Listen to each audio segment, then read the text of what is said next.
목표가 다가오고 있다. 소리와 냄새와 열기가 가득 차 있다. 이곳엔 틀림없이 손가락들이 살고 있다.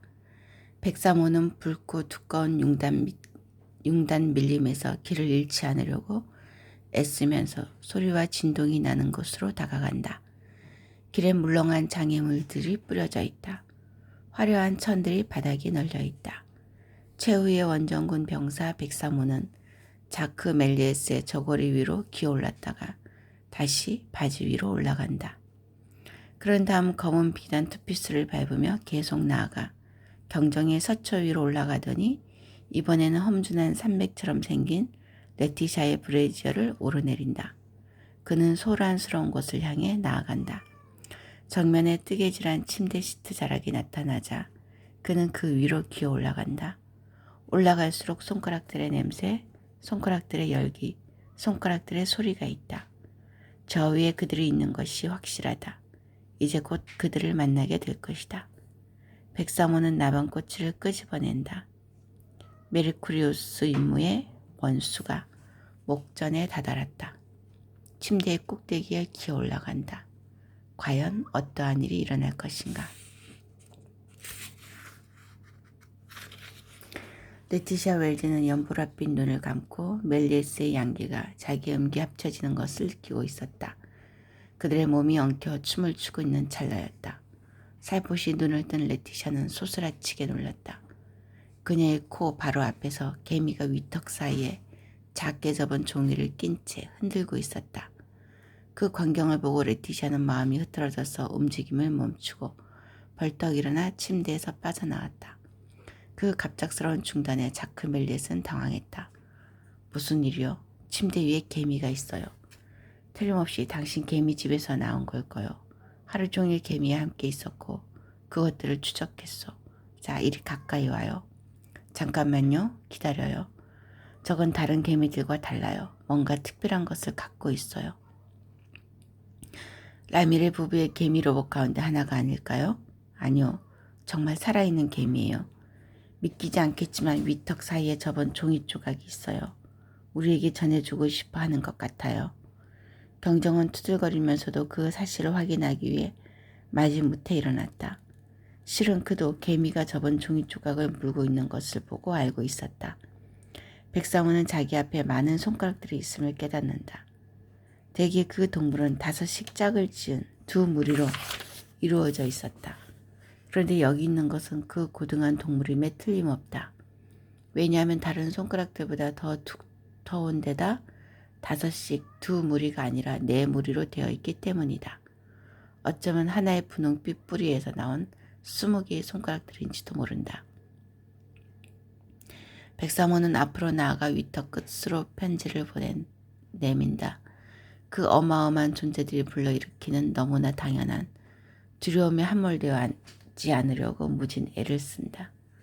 숲에서 손가락들을 상대로 싸웠던 일을 떠올리자 재빨리 달아나고 싶은 충동이 인다. 그러나 목표를 바로 눈앞에 두고 거기에 당당하게 맞서지 않는다는 것은 얼마나 어리석은 짓인가. 자, 저 개미가 위턱 사이에 물고 있는 것이 무엇인지 알아보세요. 자크 멜리스는 아주 천천히 개미에게 손을 내밀었다. 그가 중얼거렸다. 설마 저 개미가 나를 물거나 개미산을 쏘진 않겠지? 지금 저 작은 개미를 무서워하는 것은 아니겠죠? 레티샤가 그의 귀에 대고 속삭였다. 손가락들이 다가오자 두려움이 밀려온다. 백사모는 어렸을 때 벨로캉에서 배운 교훈들을 상기한다. 포식자와 마주쳤을 때 그가 더 강하다는 사실을 잊어야 한다. 다른 것을 생각해야 한다. 침착해야 한다. 포식자는 언제나 약한 상대가 달아나길 기다리고 있다가 달아나기 시작하면 즉각 행동에 들어간다. 그러나 그 두려움을 내비치지 않고 당당하게 맞서고 있으면 그 자는 당황하면서 감히 공격할 생각을 못한다. 손가락들 5이 침착하게 그를 맞으러 다가온다. 그들은 전혀 당황하는 것 같지 않다. 개미를 놀래지 않도록 조심하세요. 기다려요. 천천히 해요. 개미가 달아나지 않게끔. 저 개미가 움직이지 않는 것이 꼭 내가 가까이 다가가기를 기다렸다가 나를 물려고 하는 것 같은데요. 그러면서도 멜리에스는 천천히 그러나 일정한 속도로 손을 들이밀고 있었다. 백사목에 다가오는 손가락들은 그를 해칠 생각은 없는 것 같다. 적은 행동을 취할 기미가 전혀 보이지 않는다. 그래도 경계해야 한다. 함정임에 틀림없다. 하지만 백사모는 겁을 먹고 달아나지 않으려고 애쓴다. 겁내지 말자, 겁내지 말자, 겁내지 말자. 자, 난 그들을 만나러 아주 먼 곳에서 왔고 지금 저기에 그들이 있는데 이제 와서 전속력으로 도망갈 생각을 하다니. 힘내라 백사모. 넌 이미 그들과 맞서면서도 죽지 않았자는가. 하지만 자기보다 높이로 보나 덩치로 보나 10배가 넘는 5개의 분홍빛 공들이 다가오고 있는 마당에 움직여서는 안 된다고 스스로에게 타이르기란 결코 쉽지 않다. 살며시 개미가 불안해하고 있는 거 보이죠? 더듬이를 계속 떨고 있잖아요. 내가 하는 대로 그냥 내버려둬요. 저 개미는 내 손이 점점 다가가는 것에 조금씩 익숙해지고 있어요. 동물들은 느리고 규칙적인 현상은 두려워하지 않아요. 옳지, 귀여운 거. 자자. 이건 본능이다. 손가락들이 20걸음 이내로 다가오자 백사모는 위턱을 크게 벌리고 공격하려 한다. 위턱에 접은 종이가 틀어막혀 있어서 더 이상 물 수도 없다. 그 더듬이 끝을 앞으로 내민다. 그의 머리에서 열이 난다. 3개의 뇌가 대화를 하며 각자 자기 의견을 내놓는다. 달아나자. 겁먹지 마. 이러려고 우리가 그동안 그렇게 고생을 한 거야? 우리는 곧 박살날지도 몰라. 달아나고 싶어도 손가락들이 너무 가까이 있어서 달아날 겨를이 없어. 그만둬요. 개미가 놀라서 죽겠어요. 레티샤가 명령줄로 말했다. 멜레스의 손이 멈췄다. 개미는 3걸음을 물러서더니 더 이상 움직이지 않는다. 당신도 보았죠? 내가 멈추니까 더 두려워하잖아요. 백사모는 잠시 쉬고 싶었지만 손가락들이 다시 다가온다. 그가 아무것도 하지 않는다면 몇 초 후에 손가락들이 그를 건드릴 것이다. 백사모는 손가락들이 개미들을 튀었을 때 어떤 일이 일어난지를 이미 잘 알고 있다. 그 미지의 것 앞에서 취하는 2가지 태도를 떠올린다. 행동하라 아니면 모든 고통을 참아야 한다. 백사모는 도무지 고통을 참아낼 수 없을 것 같아서 행동하는 쪽을 택한다. 놀라운 일이다. 개미가 손 위로 기어 올라왔다. 자크 멜리에스는 깜짝 놀랐다. 개미는 돌진하여 그의 몸 위로 달리다가 팔을 도약판으로 삼아 레티샤 웰즈 어깨 위로 뛰어올랐다. 백사모는 신중한 걸음걸이로 나아갔다. 먼저 번 손가락들 위를 걷는 것보다 여기가 더 기분이 좋다. 여유를 가지면서 자기가 보고 느낀 모든 것을 분석한다. 그 내용을 잘 정리해두면 훗날 손가락들에 대한 동물학 페로몬을 만드는 데 많은 도움이 될 것이다. 손가락 위로 올라와 보니 여간 신기한 게 아니다. 깨끗하고 연한 분홍빛의 평평한 표면에 가는 줄 무늬가 나 있다. 달짝지근한 냄새가 나는 땀으로 가득 찬 작은 우물들이 규칙적인 간격으로 배열되고 있다. 백사문은 레티샤 어깨의 하얗고 둥근 부분 위에서 거닌다. 레티샤는 개미에게 다치게 할까 저어하면서 꼼짝 않고 있다. 개미는 그녀의 목으로 기어오른다. 그 목을 감싸고 있는 세틴천의 감촉에 개미는 황홀해한다. 개미는 입으로 다가가서 짙은 장밋빛의 도톰한 살갗 위에 제 다리의 모든 무게를 실른다. 그러더니 레티샤의 오른쪽 콧구멍 안으로 잠시 방향을 잃는다.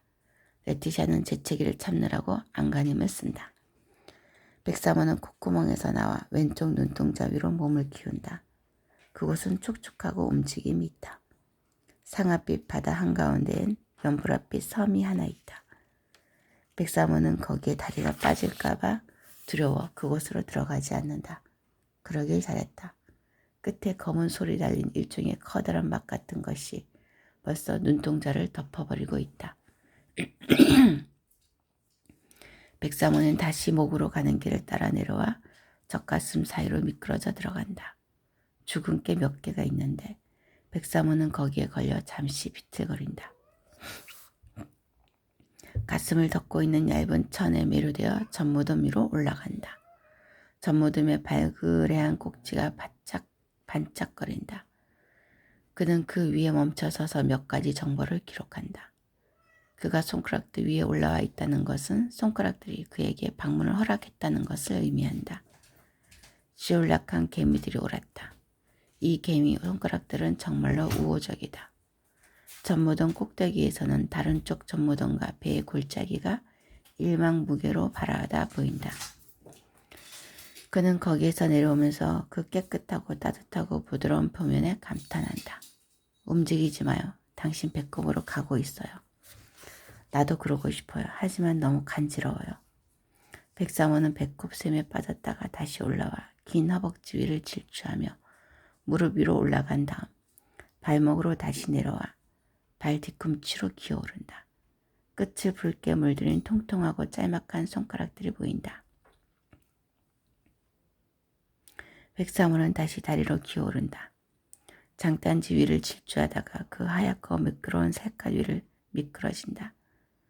백사모는 그녀의 털이 나 있는 따뜻하고 발그레하고 매끄러운 살갗 위를 달려 무릎을 지나고 허벅지 위쪽으로 올라간다. 백과사전 6이란 수는 구조를 만들기에 적합한 수이다. 6은 천지창조를 뜻하는 수이다. 하나님은 엿새 만에 천지를 창조하고 7일째는 휴식을 취했다. 클레망 달렉상들에 따르면 우주는 서로 다른 6방향에서 창조되었다고 한다. 즉 동서남북과 천정점, 관측점을 기준으로 천구상 가장 높은 점과 천저점, 관찰자를 기준으로 지구상의 가장 낮은 점이다. 인도에서 얀트레라고 부르는 6뿔박이 별은 사랑의 행위, 즉 요니와 링감의 결합을 의미한다.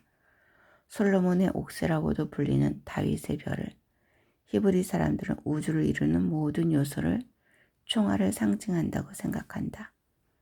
위로 뾰족한 삼각형은 불을 뜻하고 아래로 뾰족한 삼각형은 물을 뜻한다.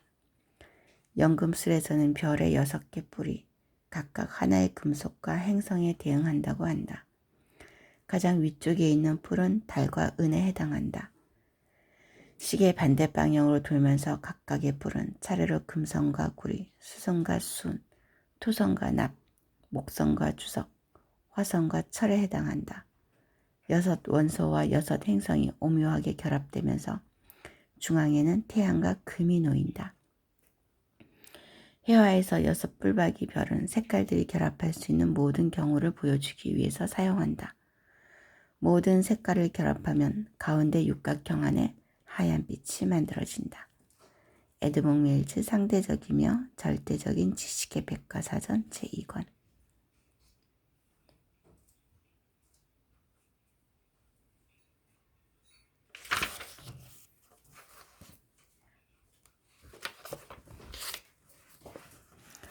목표에 더욱 가까이 가다. 백사모가 허벅지 윗부분을 올라간다. 그러나 5개의 긴 손가락들이 다가와 허벅지 살갗 위에 내려서더니 그가 살에 닿기 전에 길을 차단한다. 긴 여정은 끝났다. 백사모는 으스러질까 두려워한다. 그러나 손가락들은 마치 그와 만날 약속을 하고 기다리기라도 한 것처럼 그대로 머물러 있다. 과연 지올릭한 개미들이 옳았다. 이 손가락들은 나쁜 성품을 지닌 자들이 아니다. 백사모는 여전히 살아있다. 그는 뒷다리로 버티며 몸을 곤추세우고 허공을 향해 그 편지를 내민다. 레티시아 웰즈는 매니큐어를 칠한 엄지손가락과 집게손가락 손톱으로 섬세한 핀셋을 놀리듯이 접힌 종이를 천천히 잡는다. 백사모는 잠시 머뭇거리다가 위턱을 크게 벌리고 그의 귀중한 짐을 내준다. 바로 이 놀라운 순간을 위해서 그토록 많은 개미들이 죽었다. 레티시아 웰즈는 손바닥 위에 종이를 올려놓았다. 종이의 크기는 우표의 4분의 1 정도였는데 양면에 깨알같은 글자들이 씌어 있었다. 글자가 너무 작아 읽을 수는 없었지만 그것이 사람의 필체라는 것은 알 수 있었다. 이 개미가 우리에게 편지를 가져왔어요. 조그만 쪽지를 읽으려고 애를 쓰면서 레티샤가 말했다. 자크 멜리스가 그의 커다란 조명 돋보기를 가져왔다. 이 돋보기로 그 편지를 해독하면 훨씬 쉬울 겁니다. 그들은 개미를 작은 병 속에 넣고 옷을 입은 후 허리를 숙이고 돋보기로 쪽지를 들여다보았다. 이제 잘 보이는군요. 판독한 단어를 적게 만년필을 줘요. 일단 적고 나서 빠진 단어를 생각해 보도록 합시다. 멜리스가 말했다. 백과사전. 흰개미, 우연한 기회에 흰개미 전문 학자들을 만난 적이 있다. 그들은 내가 몰두하고 있는 개미들에 대해 물론 관심이 가긴 하지만 개미들의 문명은 흰개미들이 이루어놓은 문명의 절반에도 미치지 못한다고 말했다. 사실 그렇다. 흰개미들은 완벽한 사회를 이룬 유일한 모둠살이 곤충임에는 틀림이 없다. 흰개미들은 절대 군주체제의 형태로 조직되어 각 구성원이 여왕개미를 섬기는 데 행복해하며 모두를 서로 이해하고 서로 돕고 어느 누구도 사소한 야심이나 이기적인 생각을 품지 않는다. 연대의식이란 말이 가장 강한 의미를 띠는 곳은 분명 흰개미 사회이다. 이미 2억 년 전에 최초로 도시를 세운 동물이기 때문일 것이다. 하지만 흰개미 사회의 그러한 성공에도 문제점이 없는 것은 아니다. 완벽하다는 것은 이론상 더 이상 개선할 것이 없다는 것을 의미한다. 따라서 흰개미 도시는 이기재기, 혁명, 내분을 모르고 지낸다. 그곳은 잡것이 섞이지 않는 건전한 유기제처럼 너무 잘 돌아가기 때문에 흰개미들은 아주 단단한 진흙으로 만든 정교한 둥지에서 그저 행복을 즐기기만 하면 된다. 그에 비하면 개미는 훨씬 무질서한 사회체제에서 산다. 개미들은 시행착오를 통해서 진보하고 그들이 시도한 모든 일에서 오류를 범하면서 발전한다. 개미들은 현재 소유하고 있는 것에 만족하는 일이 없으며 목숨을 걸고서라도 모든 것을 경험해 보고 싶어 한다. 개미 군체는 그리 견실한 체제는 아니더라도 기상천외한 해결책이 나타날 때까지 갖가지 방법을 시도하고 자멸할 위협을 무릅쓰면서까지 끊임없이 새로움을 모색하는 사회이다. 바로 이것이 내가 흰개미보다 개미에게 한층 더 관심을 보이는 이유이다. 에드몽 웰즈 상대적이며 절대적인 지식의 백과사전 제2권. 편지 해독. 몇 분 동안 해독을 한 후 멜리에스는 편지 한 통의 내용을 이해할 수 있었다. 우리를 구해주십시오. 개미집 아래 21명이 갇혀 있습니다. 당신들에게 이 편지를 전한 개미는 우리를 적극적으로 돕고 있습니다. 그 개미가 당신들이 우리를 구하러 올 길을 안내할 것입니다. 우리들 위에 화강한 너럭 바위가 있으니 망치와 꽃갱이를 가지고 오십시오. 서둘러 주십시오. 조나탄 웰즈. 레티샤 웰즈가 뻘떡 일어났다. 조나탄 웰즈라고요? 구원을 요청한 사람이 내 사촌 조나탄이라니. 그를 안단 말이요? 만나본 적은 없지만 내 사촌이에요. 시바리트 거리의 지하실로 사라져 죽은 줄 알고는 있었는데 그 지하실 사건 기억나요? 조나탄이 첫 번째 희생자였어요. 살아있긴 한데 모두가 개미집 아래에 갇혀있다니. 멜리스는 그 작은 종이 조각을 살펴보았다. 그 메시지는 바닷속에 던져진 병과 같았다. 바닷속에 던져진 병. 아마도 죽음의 위기에 처해서 떨리는 손으로 쓴 것 같았다. 개미가 이 편지를 가지고 오는데 얼마나 오랜 시간이 걸렸을까. 그는 개미들이 얼마나 더디게 이동하는지 알고 있었다. 또 다른 의문이 들었다. 편지는 분명히 보통 크기의 종이에 쓰인 뒤 복사기를 사용해서 여러 차례 축소된 듯 했다. 그렇다면 그들이 갇혀있는 곳은 복사기와 전기시설도 갖추어져 있다는 말인가? 이게 사실일까요? 개미가 이 편지를 갖고 이리저리 헤매고 다녔다는 사실을 달리 설명할 방법이 없잖아요. 하지만 이 개미가 당신 아파트에 정확히 도달했다는 것을 우연이라고 말하기에는 너무나 공교롭지 않나요? 퐁덴블로 숲은 커요. 그리고 퐁덴블로 시는 개미 쪽에서 볼 때는 엄청나게 크죠. 그럼에도 불구하고 이 개미가 5층에 있는 당신의 아파트를 찾아냈다? 이건 좀 비약이 심하지 않아요? 그래요. 하지만 때때로 어떤 일들이 100만 번 가운데 한 번 일어나는 경우도 있어요. 그럼 당신은 개미집 아래에 갇혀있는 그 사람들의 목숨이 개미의 뜻에 따라 좌지우지되고 있다고 생각하는 거예요? 그건 불가능해요. 개미 집단은 발 뒤꿈치로 한번 밟아버리면 괴물되어버리고 말 텐데요. 지하실 사람들이 자신들을 차단하고 있는 화강암 너럭 바위에 대해서 얘기하고 있잖아요. 하지만 어떻게 사람들이 개미집 아래로 들어갈 수 있단 말이요. 분명 제정신이 아니면 틀림없어요. 이건 장난이에요. 그렇지 않아요. 시바리트가의 지하실 사건은 하나의 불가사의였어요. 위험을 무릅쓰고 그 지하실에 들어갔던 사람들이 감쪽같이 사라졌었어요. 지금 문제는 갇혀있는 사람들을 구하는 일이에요. 꿈을 거릴 때가 아니에요. 내가 보기에 우리를 도울 수 있는 자는 하나밖에 없어요. 누구 말이요? 그녀는 병정개미 백사모가 바둥거리고 있는 유리병을 가리켰다. 저기에요. 저 개미가 우리를 사촌과 그의 동료들에게로 안내할 수 있다고 편지에 적혀 있잖아요. 그들은 개미를 유리병 감옥에서 석방했다. 그들의 수중엔 개미의 표시를 해놓는데 쓸 방사능 물질이 없었다. 레티샤는 다른 개미들과 구별하기 위해 그 개미 머리에 붉은 매니큐어를 칠해놓았다. 자, 개미야 가렴. 우리에게 길을 안내하렴. 아무리 기다려도 개미는 움직이지 않았다. 죽은 게 아니요? 아니요, 더듬이가 움직여요. 근데 왜 나아가지 않죠? 자크 멜스가 손가락으로 밀었다. 아무런 반응도 없었다. 더듬이가 점점 더 빠르게 움직였다. 우리를 안내하고 싶지 않은가 봐요. 문제를 해결할 방법은 하나뿐이에요. 이 개미와 대화를 나누어야 해요. 맞아요. 아스 라미레의 로제 타석 기계가 어떻게 작동하는지 볼 수 있는 아주 좋은 기회로군요.